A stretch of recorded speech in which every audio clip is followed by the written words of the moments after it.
The ಅಲ್ಕೆಮಿಸ್ಟ್ ಪೌಲೋ ಕೊಯೆಲ್ಲೋ ಬರೆದ ಪೂರ್ಣಕಥೆ. ಅಧ್ಯಾಯ 1. Santiago ಸ್ಪೇನ್ನ ಅಂಡಲೂಸಿಯಾ ಪ್ರದೇಶದ ಕುರಿ ಕಾಯುವ ಹುಡುಗನಾಗಿದ್ದನು. ತನ್ನ ಕುರಿಗಳ ಹಿಂಡಿನೊಂದಿಗೆ ಪ್ರಯಾಣಿಸುವುದು ಅವನಿಗೆ ಬಹಳ ಇಷ್ಟವಾಗಿತ್ತು. ಅವನಿಗೆ ಪ್ರತಿದಿನವೂ ಒಂದೇ ರೀತಿ ಇತ್ತು. ಏಳುವುದು, ಕುರಿಗಳನ್ನು ಮೇಯಿಸಲು ಕರೆದುಕೊಂಡು ಹೋಗುವುದು, ತಿನ್ನುವುದು ಮತ್ತು ಮಲಗುವುದು. ಆದರೆ ಅವನು ತೃಪ್ತನಾಗಿರಲಿಲ್ಲ. ಅವನಿಗೆ ಕುತೂಹಲಕಾರಿ ಮನಸ್ಸಿತ್ತು ಮತ್ತು ಓದಲು ಕಲಿತಿದ್ದನು. ಇದು ಕುರಿ ಕಾಯುವವನಿಗೆ ಅಸಾಮಾನ್ಯವಾಗಿತ್ತು.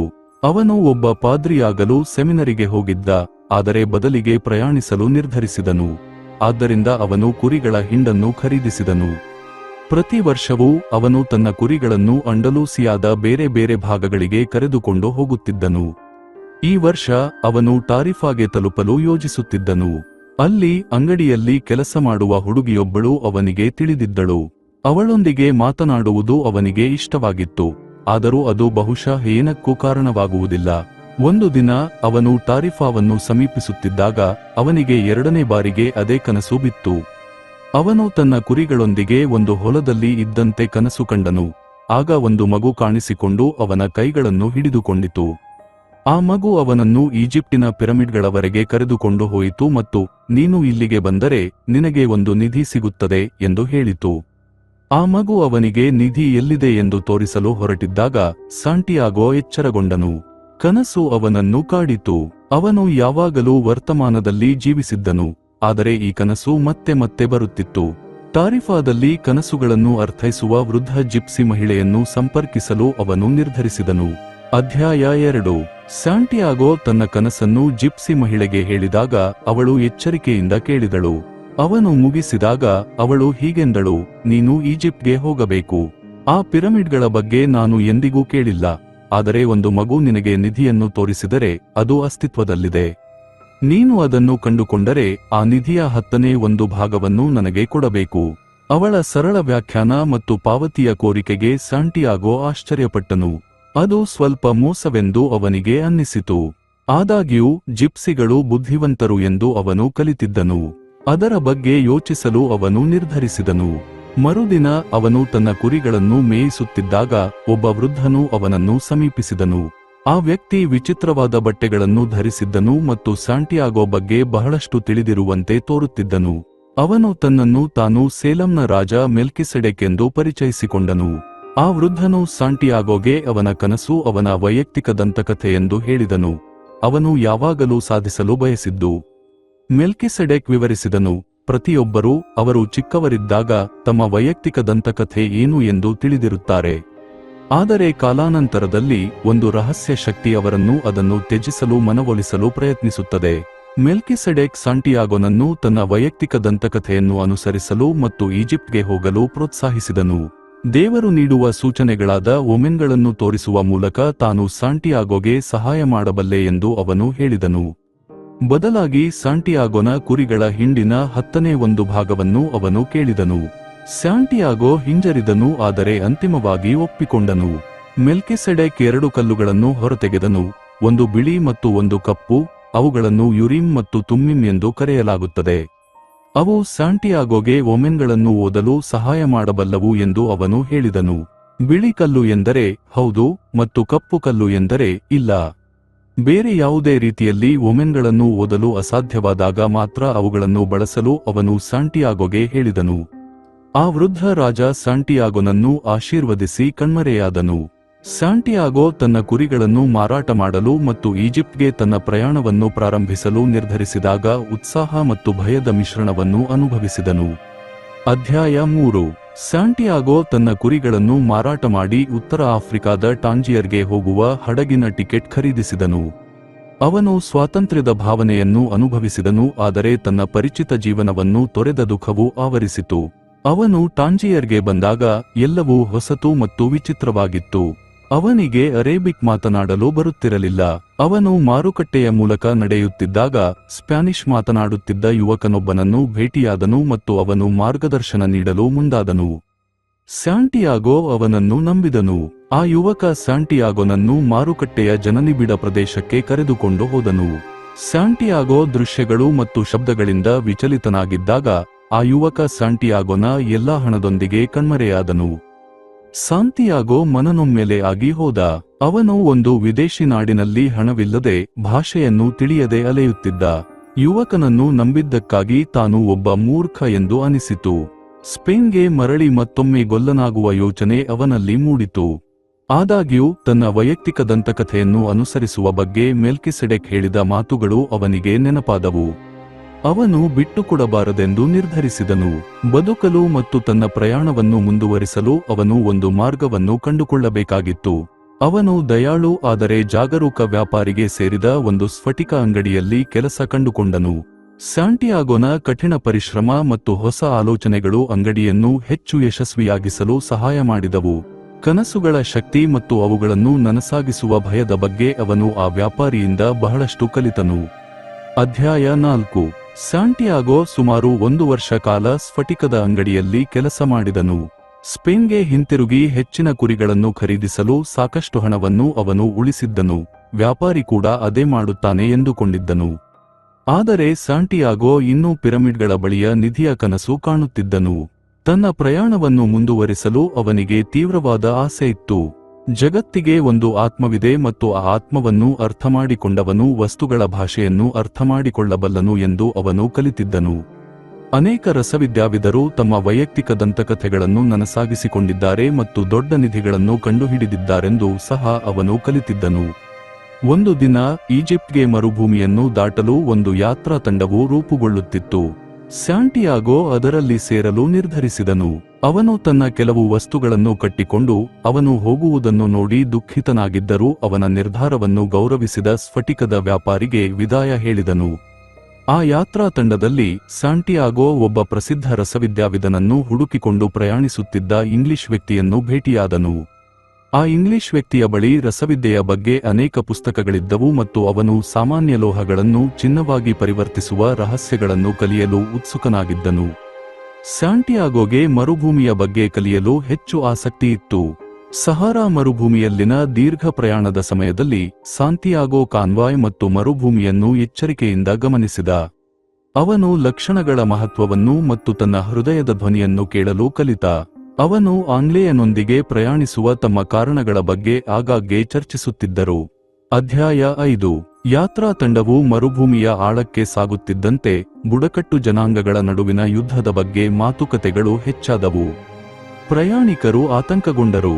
ಸ್ಯಾಂಟಿಯಾಗೋ ಒಂಟೆ ಚಾಲಕನೊಂದಿಗೆ ಸ್ನೇಹ ಬೆಳೆಸಿದನು. ಅವನು ವರ್ತಮಾನ ಕ್ಷಣದಲ್ಲಿ ಬದುಕುವ ಬಗ್ಗೆ ಅವನಿಗೆ ಕಲಿಸಿದನು. ಒಬ್ಬ ವ್ಯಕ್ತಿಯು ವರ್ತಮಾನದ ಮೇಲೆ ಗಮನ ಕೇಂದ್ರೀಕರಿಸಿದರೆ ಅವನು ಸಂತೋಷವಾಗಿರುತ್ತಾನೆ ಎಂದು ಒಂಟೆ ಚಾಲಕ ಹೇಳಿದನು. ಒಂದು ರಾತ್ರಿ ಸ್ಯಾಂಟಿಯಾಗೋಗೆ ಕ್ಷಿತಿಜವು ಕೆಳಗಿರುವಂತೆ ಮತ್ತು ಮರುಭೂಮಿಯಲ್ಲಿಯೇ ನಕ್ಷತ್ರಗಳನ್ನು ನೋಡಲು ಸಾಧ್ಯವಾಯಿತು. ಅವರು ಒಂದು ಓಯಸಿಸ್ ಅನ್ನು ಸಮೀಪಿಸುತ್ತಿದ್ದಾರೆ ಎಂದು ಒಂಟೆ ಚಾಲಕ ವಿವರಿಸಿದನು. ಅವರು ಓಯಸಿಸ್ಗೆ ಬಂದಾಗ ಸ್ಯಾಂಟಿಯಾಗೋ ಆಶ್ಚರ್ಯಚಕಿತನಾದನು.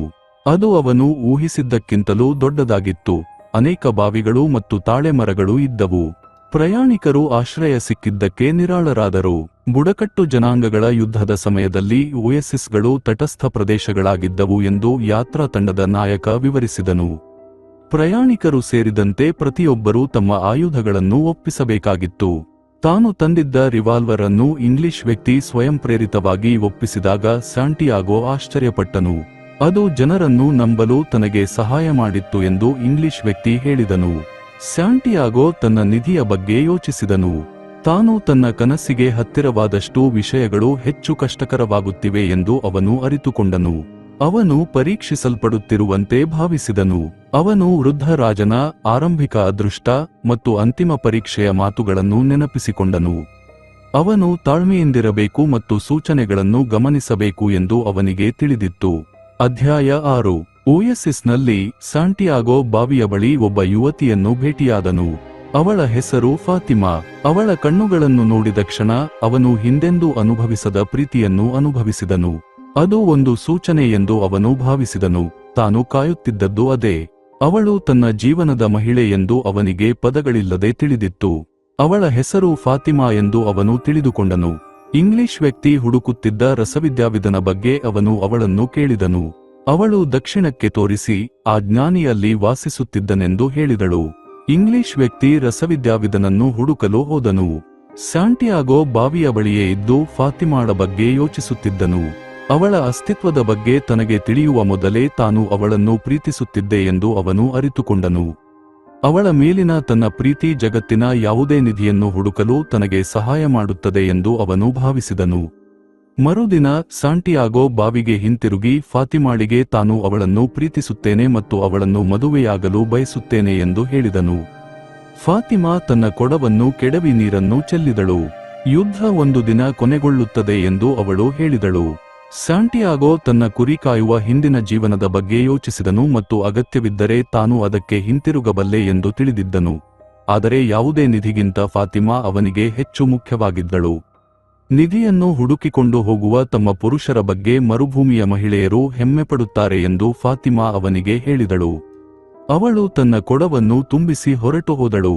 ಸಾಂಟಿಯಾಗೋ ಪ್ರತಿದಿನ ಅವಳನ್ನು ಭೇಟಿಯಾಗಲು ಬಾವಿಗೆ ಹೋಗುತ್ತಿದ್ದನು. ಅವರು ಸ್ನೇಹಿತರಾದರು ಮತ್ತು ಅವಳೊಂದಿಗೆ ಕಳೆದ ಸಮಯ ಅವನ ಜೀವನದ ಅತ್ಯಂತ ಸಂತೋಷದ ಸಮಯವಾಗಿತ್ತು. 1 ತಿಂಗಳ ನಂತರ ಬುಡಕಟ್ಟು ಜನಾಂಗಗಳ ಯುದ್ಧ ಕೊನೆಗೊಳ್ಳುವವರೆಗೆ ಅವರು ಓಯಸಿಸ್ನಲ್ಲಿಯೇ ಇರಬೇಕಾಗುತ್ತದೆ ಎಂದು ಯಾತ್ರಾ ತಂಡದ ನಾಯಕ ಘೋಷಿಸಿದನು. ಸಾಂಟಿಯಾಗೋ ಈ ವಿಷಯವನ್ನು ಫಾತಿಮಾಳಿಗೆ ಹೇಳಿದನು.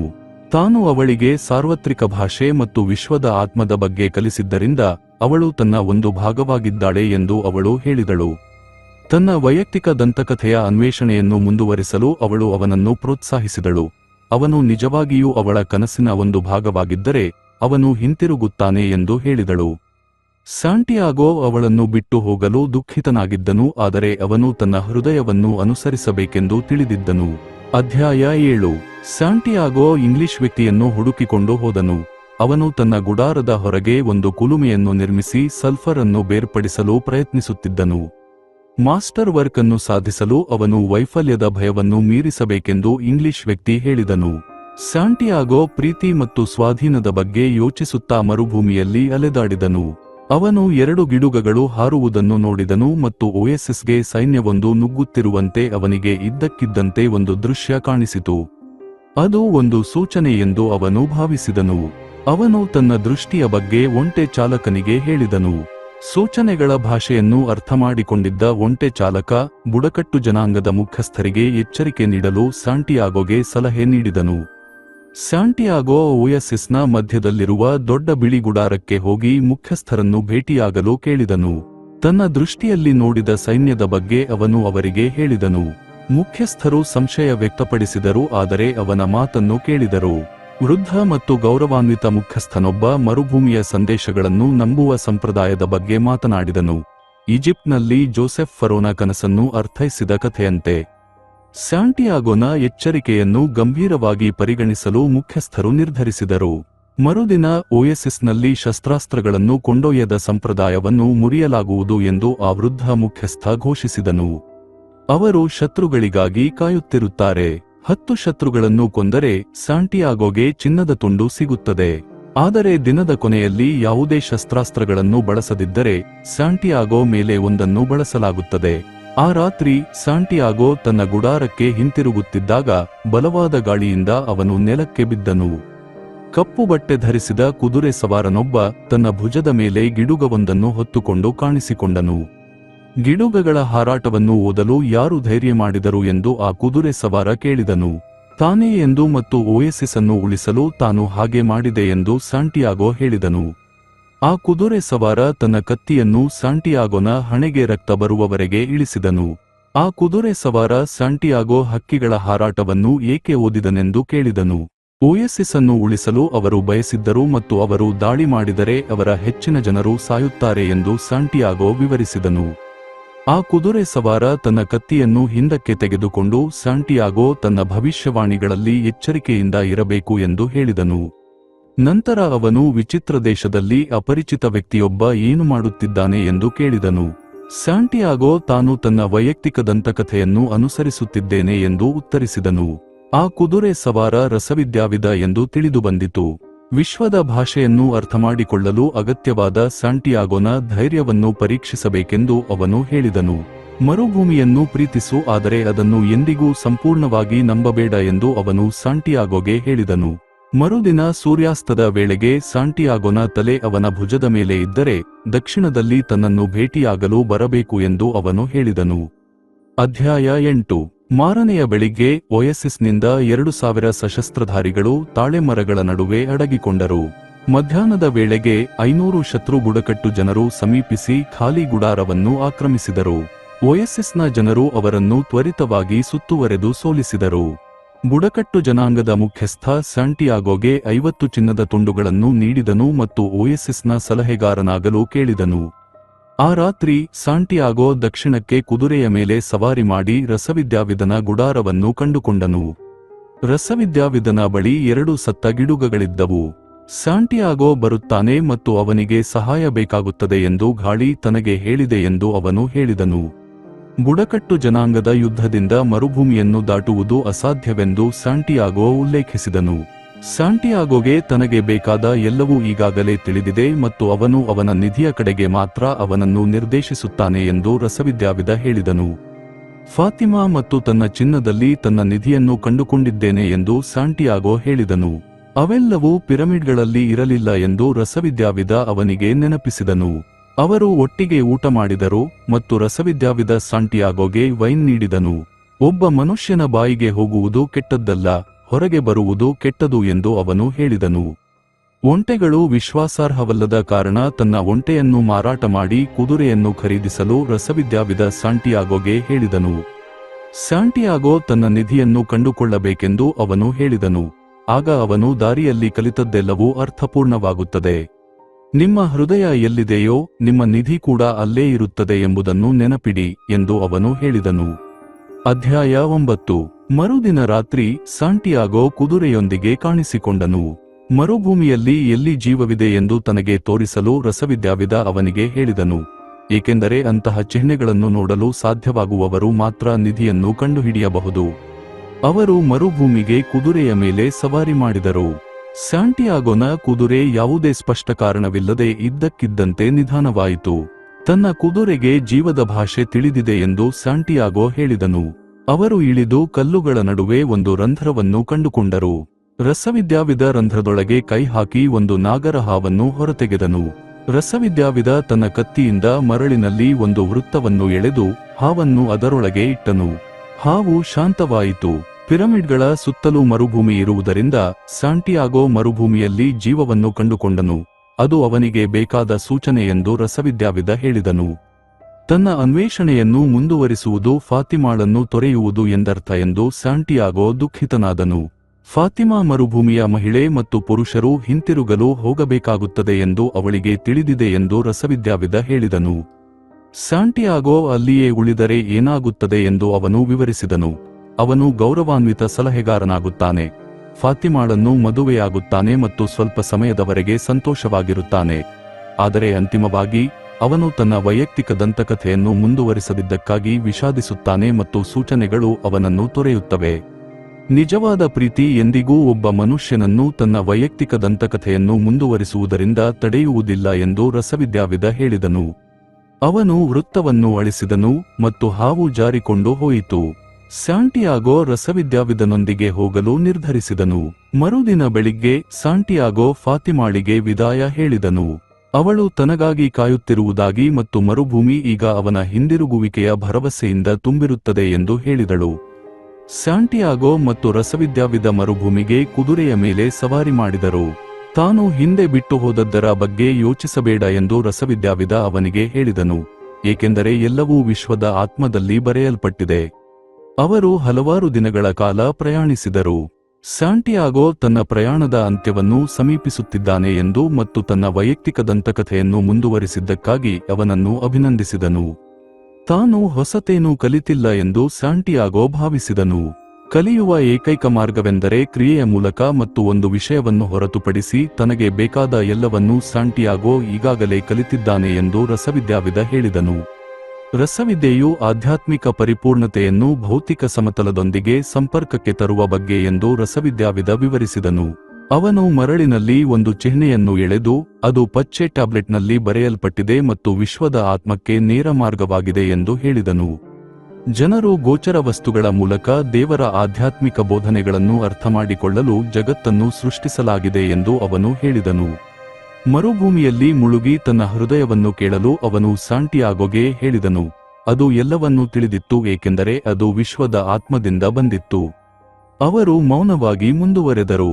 ಫಾತಿಮಾ ಮತ್ತು ತನ್ನ ಕನಸುಗಳ ಬಗ್ಗೆ ಮಾತನಾಡುತ್ತಿದ್ದ ತನ್ನ ಹೃದಯವನ್ನು ಕೇಳಲು ಸಾಂಟಿಯಾಗೋಗೆ ಕಷ್ಟವಾಯಿತು. ಅವನ ಹೃದಯವು ಜೀವಂತವಾಗಿದೆ ಮತ್ತು ಅವನು ಅದನ್ನು ಕೇಳುತ್ತಲೇ ಇರಬೇಕು ಎಂದು ರಸವಿದ್ಯಾವಿದ ಅವನಿಗೆ ಹೇಳಿದನು. ನಿಧಿಯನ್ನು ಕಂಡುಹಿಡಿಯದಿರುವ ಅಥವಾ ಮರುಭೂಮಿಯಲ್ಲಿ ಸಾಯುವ ಭಯದ ಬಗ್ಗೆ ಸಾಂಟಿಯಾಗೋನ ಹೃದಯ ಮಾತನಾಡಲು ಪ್ರಾರಂಭಿಸಿತು. ತನ್ನ ಹೃದಯ ದ್ರೋಹಿ ಎಂದು ಅವನು ರಸವಿದ್ಯಾವಿದನಿಗೆ ಹೇಳಿದನು. ಕನಸನ್ನು ಬೆನ್ನಟ್ಟುವಾಗ ತಾನು ಗೆದ್ದಿದ್ದನ್ನು ಕಳೆದುಕೊಳ್ಳಲು ಹೃದಯ ಭಯಪಡುತ್ತದೆ ಎಂದು ರಸವಿದ್ಯಾವಿದ ವಿವರಿಸಿದನು. ಅನಿರೀಕ್ಷಿತ ಹೊಡೆತಗಳಿಂದ ಅವನು ಎಂದಿಗೂ ಆಶ್ಚರ್ಯಪಡದಂತೆ ಸಾಂಟಿಯಾಗೋ ತನ್ನ ಹೃದಯವನ್ನು ಕೇಳಬೇಕು ಎಂದು ಅವನು ಹೇಳಿದನು. ಸಾಂಟಿಯಾಗೋ ತನ್ನ ಹೃದಯದ ತಂತ್ರಗಳನ್ನು ಅರ್ಥಮಾಡಿಕೊಳ್ಳಲು ಕಲಿತನು ಮತ್ತು ಅದನ್ನು ಇದ್ದಂತೆಯೇ ಒಪ್ಪಿಕೊಂಡನು. ಅವನ ಭಯ ಕಡಿಮೆಯಾಯಿತು ಮತ್ತು ಓಎಸ್ಎಸ್ಗೆ ಹಿಂತಿರುಗುವ ಅವಶ್ಯಕತೆ ಅವನಿಗೆ ಮರೆತು ಹೋಯಿತು. ಒಂದು ರಾತ್ರಿ ಸಂತೋಷವಾಗಿರುವ ಎಲ್ಲ ಜನರಲ್ಲೂ ದೇವರು ಇದ್ದಾನೆ ಮತ್ತು ಒಂದು ಮರಳಿನ ಕಣದಲ್ಲಿಯೂ ಸಂತೋಷವನ್ನು ಕಾಣಬಹುದು ಎಂದು ಸಾಂಟಿಯಾಗೋನ ಹೃದಯ ಅವನಿಗೆ ಹೇಳಿತು.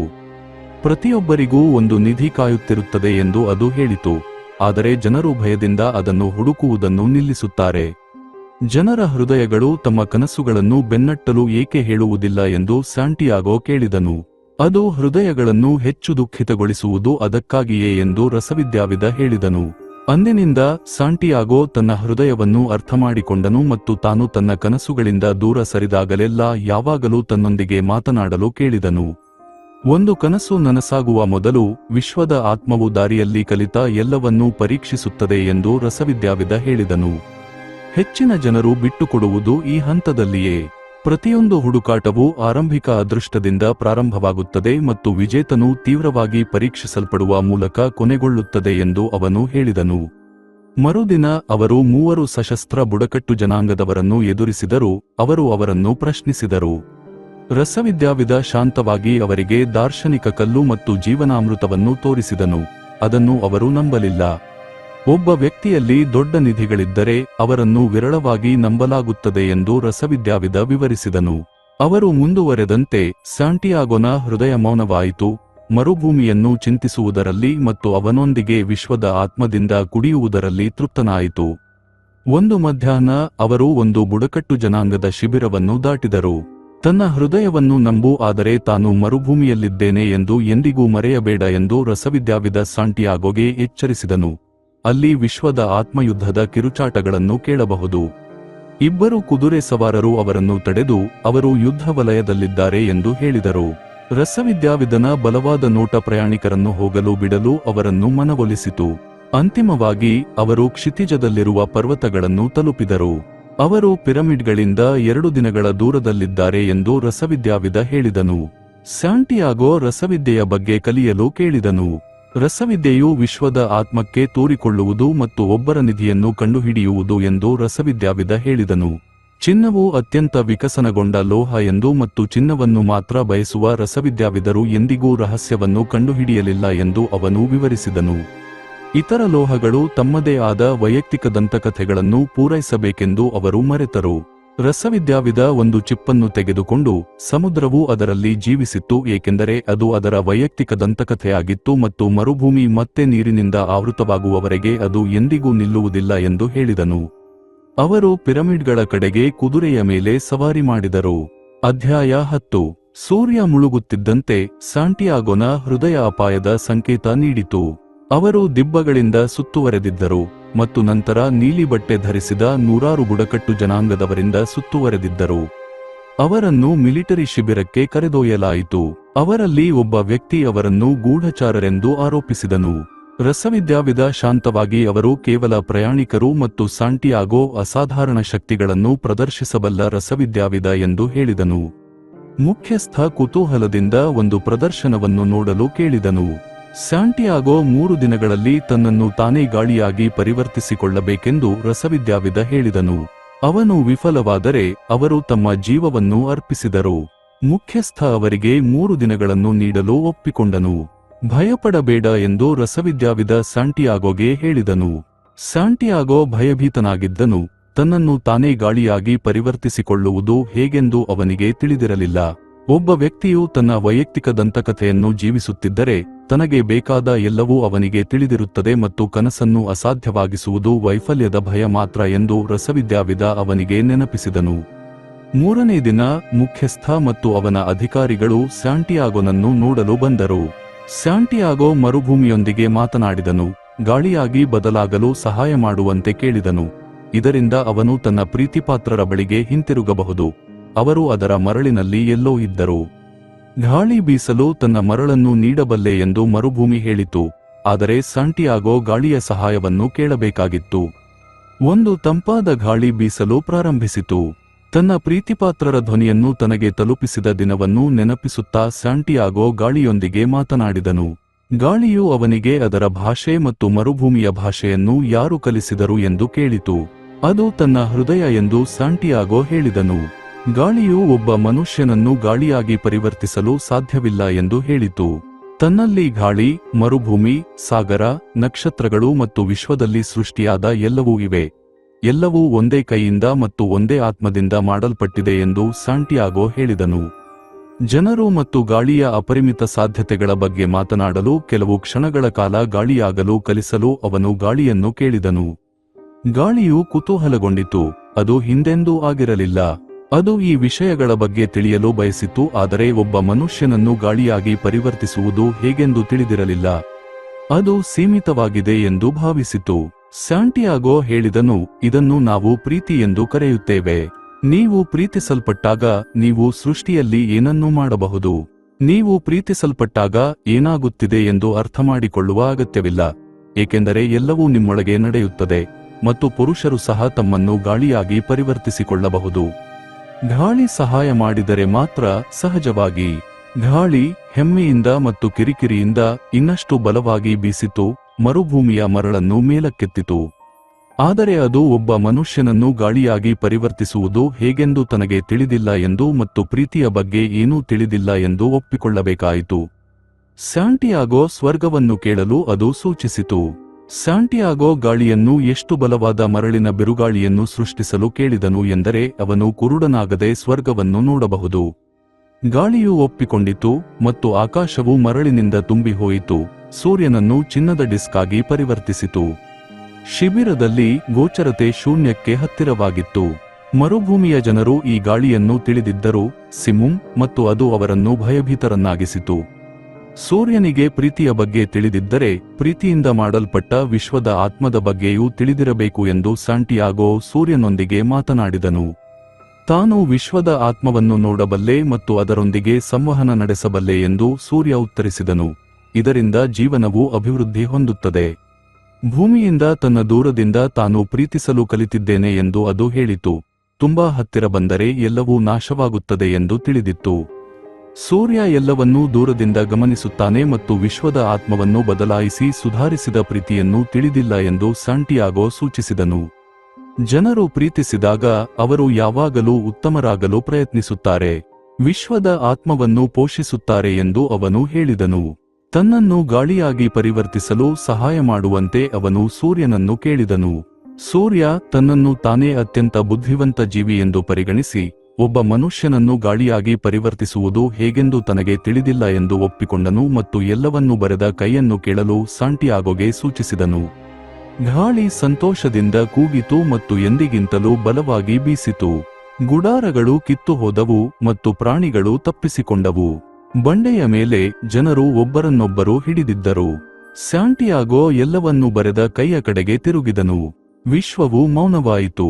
ಅವನು ಮಾತನಾಡಲಿಲ್ಲ, ಆದರೆ ತನ್ನ ಹೃದಯದಿಂದ ಪ್ರೀತಿಯ ಅಲೆಯೊಂದು ಉಕ್ಕಿ ಹರಿಯುವುದನ್ನು ಅನುಭವಿಸಿದನು ಮತ್ತು ಮೌನವಾಗಿ ಪ್ರಾರ್ಥಿಸಲು ಪ್ರಾರಂಭಿಸಿದನು.